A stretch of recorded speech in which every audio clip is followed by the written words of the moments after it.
Ladies and gentlemen of the press, it's a great pleasure to welcome the President, Mr. Hassan Sheik Mohamoud, and the High Representative for this press point here. The High Representative will say a few words of introduction, then we'll ask the President to speak. Thank you. Well, Mr. President, can I say how delighted I am to welcome you to Brussels on what I believe is your first trip to Europe. Over the last 2 years, we have seen that Somalia has come a long way.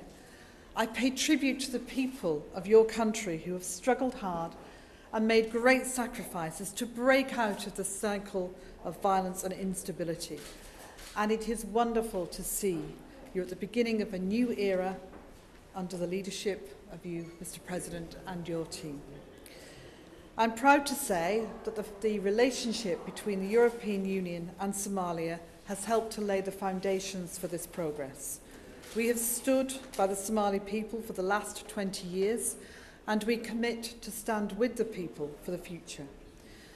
We're going to be organising a conference in Brussels this autumn, which will come up with a new deal for Somalia that will help to deliver the political, security and development support that I know, Mr. President, you need and that we wish to help you attain. This will bring together the international community and will offer support for the people of Somalia in ways that best serve their interests. Our teams are working hard to prepare this event and discussing with our partners to achieve a practical and durable solution for Somalia.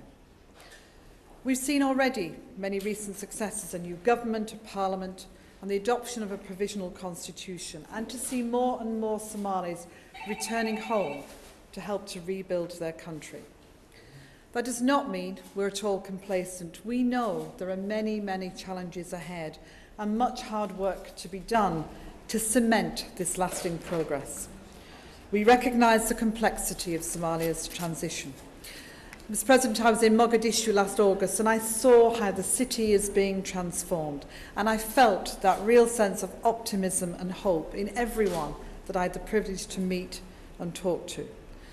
I'm delighted too that largely due to the Operation EU Atalanta, piracy has fallen by 95% in the last year. We have seen that Al-Shabaab has been considerably weakened, but we recognise they are still a threat to peace and security, and we were reminded of that only earlier this week. And that's why efforts to continue to consolidate improvements in security must continue, and why security must remain a priority. That means not only for Somalia, but across the region. A stable region and a peaceful Somalia are interdependent, and it's why it's so important that we've developed the comprehensive approach that involves political engagement, financial support to Amazon, trade and development aid, and the work of our 3 missions in the region to fight piracy, to train the Somalian army, and help the countries of the region build maritime security. Much progress is already made, Mr. President, but just the beginning. And we look forward to Somalia meeting all its obligations with regard to human rights, and this, of course, will be an issue I will raise and discuss with the President shortly. But let me end as I began. I assure you, Mr. President, that you can count on the European Union to be a committed partner long into the future, and I again express my delight to see you here with your team in Brussels today. Thank you. Thank you.